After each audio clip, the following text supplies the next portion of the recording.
So I did this gig because someone once said to me, you know, like, you're funny. So I was like, oh, nice one, you know, like a module that I can do and get good marking, brilliant. And she looked at me and said, oh no, you're funny. Like when milk's gone off and it's got that weird smell. That's also not the first time I've been compared to gone off dairy products. It's really starting to cheese me off, actually. I'll stop milking it now.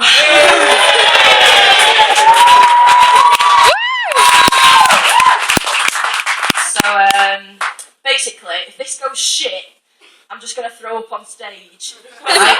So if that happens, what I want you to do is imagine a blowjob gone wrong. And we'll all be laughing.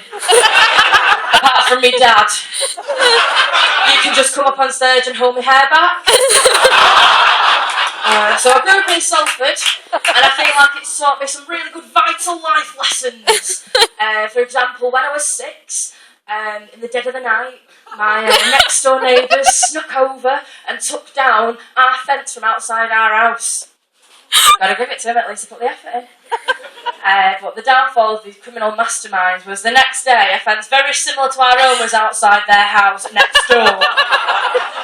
So to me, that's like stealing a packet of crisps from your mate and then offering a crisp to your mate later that day. It's like robbing a bank and then going in the next day for passport forms wearing a suit completely made of stolen money. So the vital life lesson that's often taught me is you don't need a fence to be happy. If anything, it just makes the journey to the front door a bit more joyful. So on my birth certificate, it says that my middle name is Quigley. Really hope that's not the funniest thing I say tonight. It's been said that I'm quite sensitive and I take things quite literally. For example, as you can see, I'm wearing a skirt with the whole universe on tonight. And before I was at the bar and I thought I'd pulled because someone asked to see my black hole. That probably is the funniest thing I'm going to say tonight. I'll show you mine if you show me your anus. So my mum's a bit of a character. She always wears like this big green Parker coat and these massive black Ray-Ban sunglasses. She goes in Tesco like a plastic Bond villain. And when she rings me, I really hate it, like as bad as that sounds. I hate it when my mum rings me, it's like being on T4. Like, it's like she spent a whole day with all these celebrities and she knows all this gossip. She rang me the other day and she said, Laurie, I've got some juicy gossip for you. I was like, what? She's like, Justin Timberlake is planning on breaking up with Jessica Biel and she doesn't know yet. Mum, if you know, Jessica Biel definitely knows. It's funny I brought my mum actually, because I've planned something that I want to say, and I suppose it's more of a confession, really. I feel like throughout my life, my mother and my father have repressed me so badly that I've got this agonising pain and resentment deep down in my stomach. And they're in tonight. Hiya, Dad. He's looking at me thinking, why the fuck did we let her do performing arts course? So it all started in summer. And I met this girl. And she's called Leslie. And she's really lovely. And it all started when she put a leg on me. And over summer she was showing me new and exciting things, and I've got to say, I love breasts. And I didn't tell my mum and dad because I didn't want to disappoint them. I didn't want them to be ashamed of me. Until this one night, we both got a bit drunk. And I took Leslie back to mine. Like, we were really getting stuck in. We were really going at it. And then I heard my mum coming up the stairs, and she burst through the door. And she caught me with my head in a boneless bucket. She was like, Laurie, you're a vegetarian? I was like, Mum, it's just a phase, it's just a phase.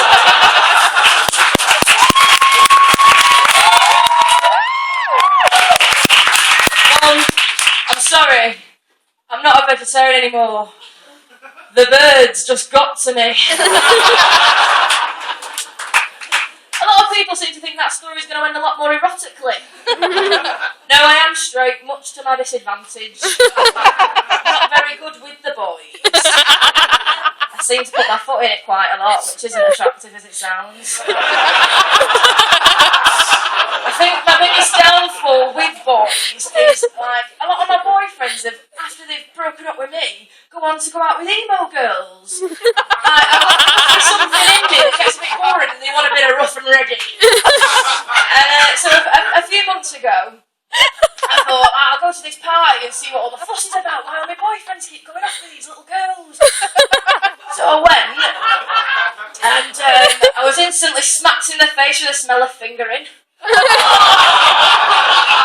all listening to Paramore. It's a shit band. And they're all doing MySpace photos, you know, when they hold the camera up here, like it's got a mind of its own. And I started talking to this couple, this Tori and Sean, and they were talking about how they're going to get married and they're going to really fuck the system. So when they say, like, do you take them in holy matrimony? They're going to say, I don't. Look, getting your dad to pay for that wedding, love. I don't hate emails. I don't really have anything against them. I just don't really understand why you would want to get fingered behind the back of a church with a guy with hair down to here while listening to death metal and the sound of 1,000 virginities being lost at once while on poppers and crying. It's that good.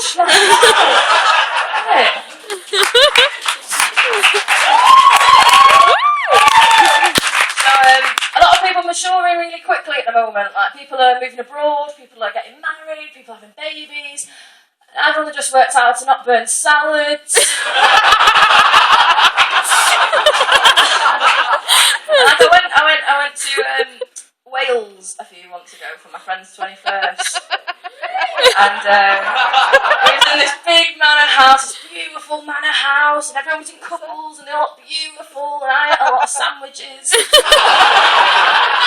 And it was then that I started to notice that my friends have this tendency to treat me a little bit different because I'm single. Just a little bit. A bit like a child, you might say. Just a few things. Like, for example, when we were in the car, one of them turned around to me and said, "Have you got your seatbelt on?" Yeah. And then later on, we were at the dinner, and we had this massive steak. Sorry, Mum.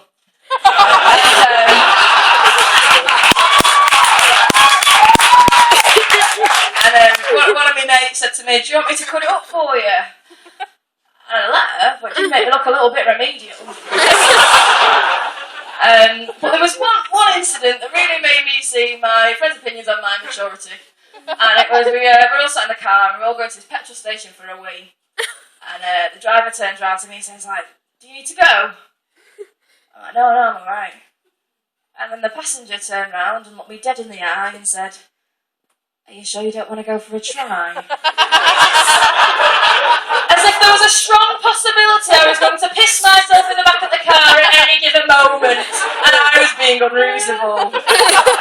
People are scared of getting old, but I can't really wait, to be honest. I want to be one of them fucking insane old people that have literally lost their minds. Like, I want to have really long hair like a wizard, and like, I want to tell really bad lies like I invented milk. And when people bring me soup, I want to spit it all up so they've got to bring me another one. And I've decided when I'm older I want to live near a hospital. So if I can't be asked walking home from the shops, I can take a heart attack and get a lift home.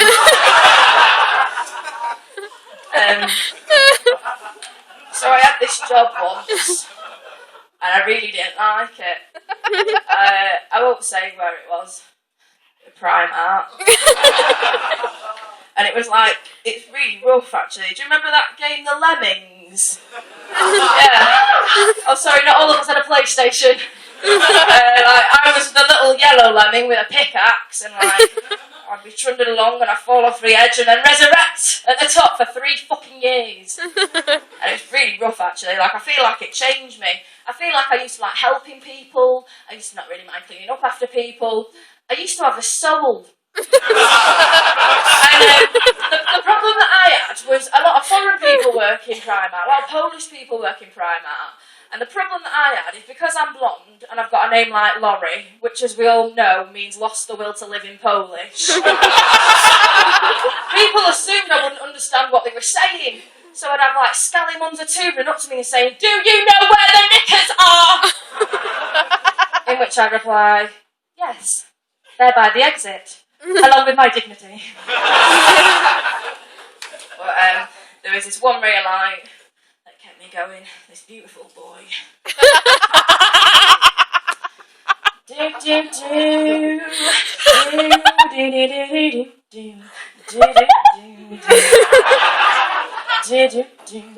he was abnormally tall. It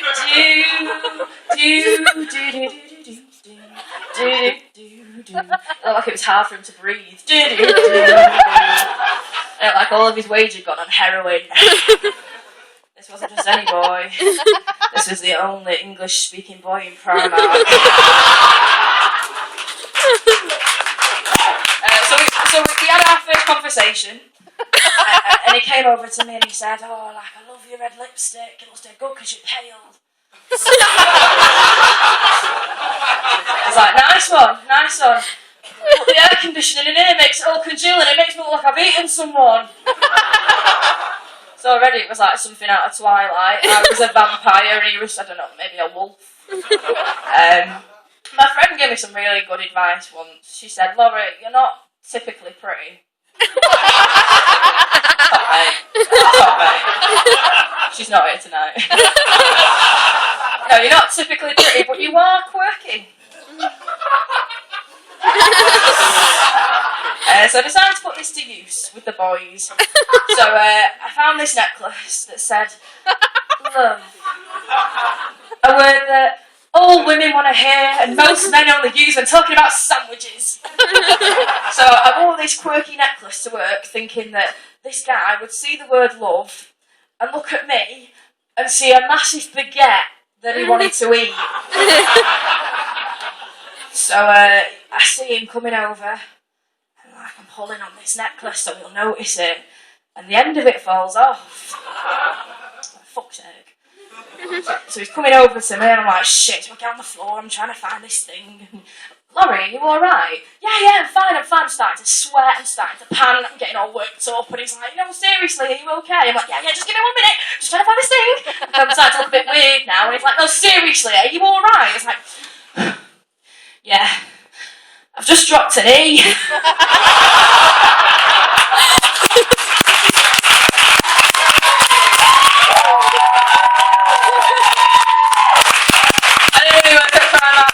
That, to be honest, but I'm alright with that because it was a very immoral place to work. I don't know if you saw in the news recently they got done because they've been putting padding in the swimming costumes of little girls to make them look like they had boobs.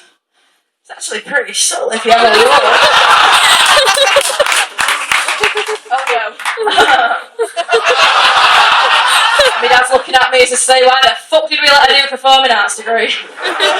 Alright, thank you very much for being wicked. Cheers.